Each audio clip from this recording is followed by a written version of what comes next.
Well, I tweaked my back a little bit at the gym today. Trying to see if I can improve my deadlift. I got about up to 315. Felt good. I only did one.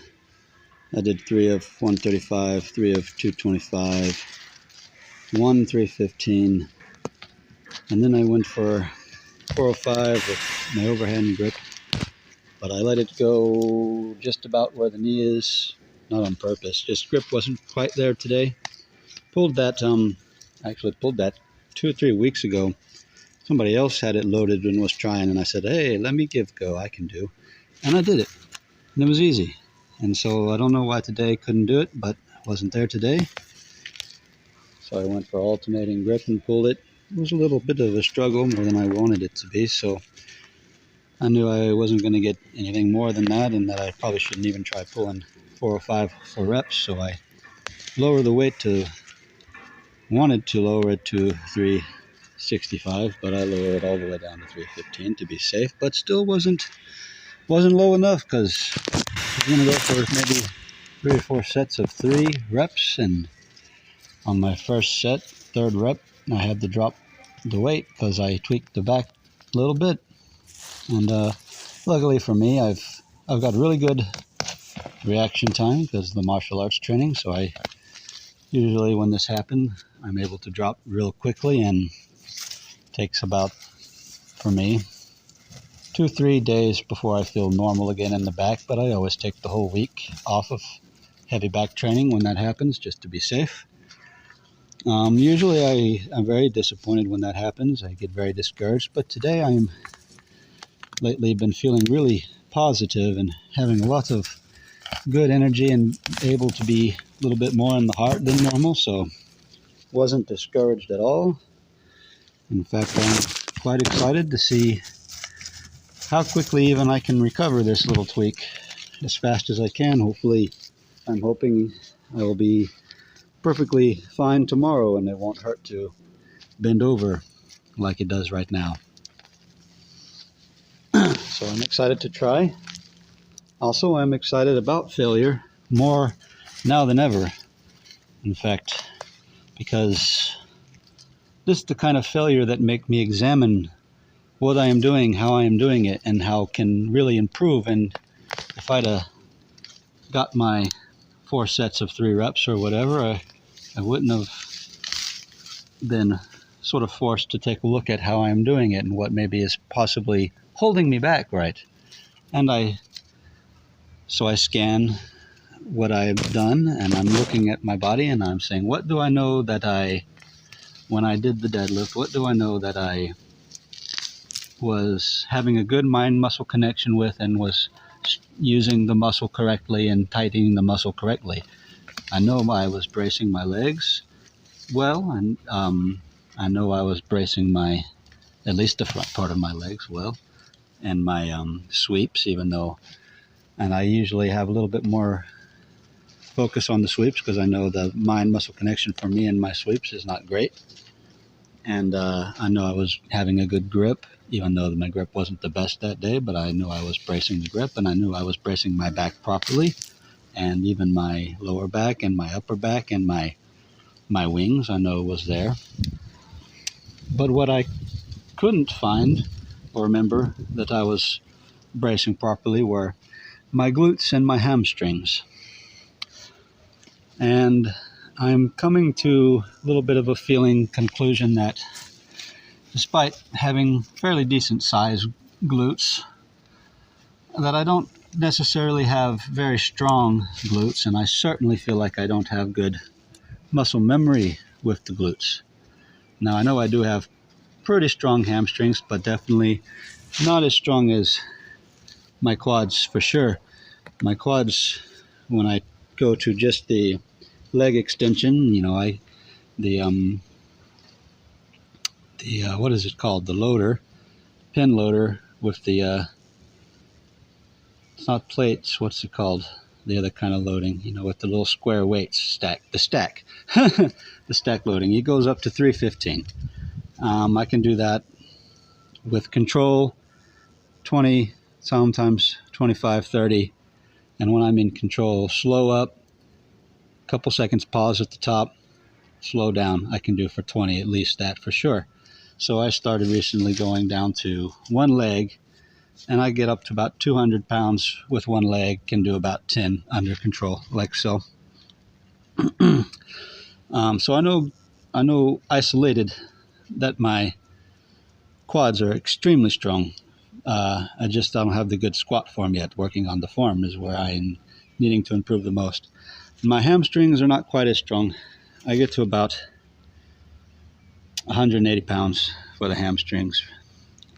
Maybe do 3 or 4 at the most with that. And then when I do the, man, I need to figure out the name of the machines where you sit in them, right, and you spread the legs apart and bring the legs together. And those machines are probably my favorite to use, plus similar machines that you do the same kind of movement with arms, because very good movement for Brazilian Jiu-Jitsu and grappling in general, to be able to squeeze and spread arms and legs apart with great strength. I can max those machines out pretty easy under control for over 10 reps and such. And so it's isolated. My legs are extremely strong, but it's when I go to the compound squat or the compound deadlift and those such things where I don't have the what is opposite of isolated movement, where it's just synergistic movement between all the muscle. Don't have that down nearly as well as I do isolated movement. So I think one of the bigger problems even is glute strength. I need to really work on glute strength, because I don't ever do anything for glute strength. Like, I do a little bit here and there for glute hypertrophy, lightweight sumo deadlifts for high reps, and the glute bridges with the 77-pound cinder block, and kicking the bag is pretty much probably everything I do glute-wise. And outside of doing those, I don't really have glute activation in the other exercises, compound ones, like I think I should. I'm seeing now that I should have. So I think I'm going to go for start doing some heavy glute bridges and build up the glute maximum strength, because it is, supposedly the biggest muscle you have and should be the strongest one I have. And it's clearly, I think, my weakest one. So I think the biggest issue with my getting tweaked here and there in the deadlift is weak glute and weak glute muscle connection. So I'm going to work on that for a few months before going into trying to do the deadlifts heavy again. And I will switch from the conventional deadlifts to the sumo deadlifts to also focus on the glutes. But I'll probably give a couple weeks before I get into those. I'll start with the glute bridges next week, maybe do that for a couple weeks, build that up. Then add the sumos, start light with 225 to 315 and build that up. And see if we can conquer this little issue I'm still having, that I thought the Zerchers had fixed it, but I think all they've done is really bulletproofed my back, and I'm having problem with the glute. So I'm going to fix the glute. And then real quick, going back to learning to appreciate failure. This failure will serve me a lot more than if I had been successful. And it's very interesting. I like this mindset. I really do. I am not disappointed at all in this failure. I'm quite happy to have the learning experience and be able to grow from it. And, even just yesterday, someone asked me a very interesting question I did not expect to say. If you could pick anyone in the world, live or dead, to fight, who would you pick? And then they also kind of recommended I pick someone that they thought I could beat. And I said, well, what a waste that would be if I picked someone I thought I could beat, because you learn just so much more from losing with if offered such an opportunity. Clearly I should pick someone I think that I would not beat, so I could learn the most, right? And so I couldn't dwindle that down to one choice. So I ended up saying either Bruce Lee or prime Mike Tyson would be my choice. And I also followed up with, I think Maybe I would pick Bruce Lee a little bit more, even though I feel like the match would be a lot more even, as opposed to if I picked Prime Mike Tyson. I surely believe I would just be destroyed.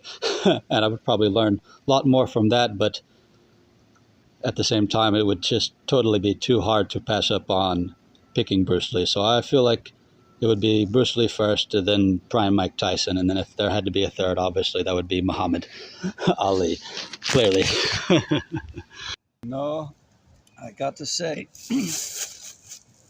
after expressing my feelings of this failure with words, and then after this short meditation after that, already I feel a great deal better in the back. Almost like expressing it has relieved a little bit of permanent burden maybe I was carrying I didn't know about.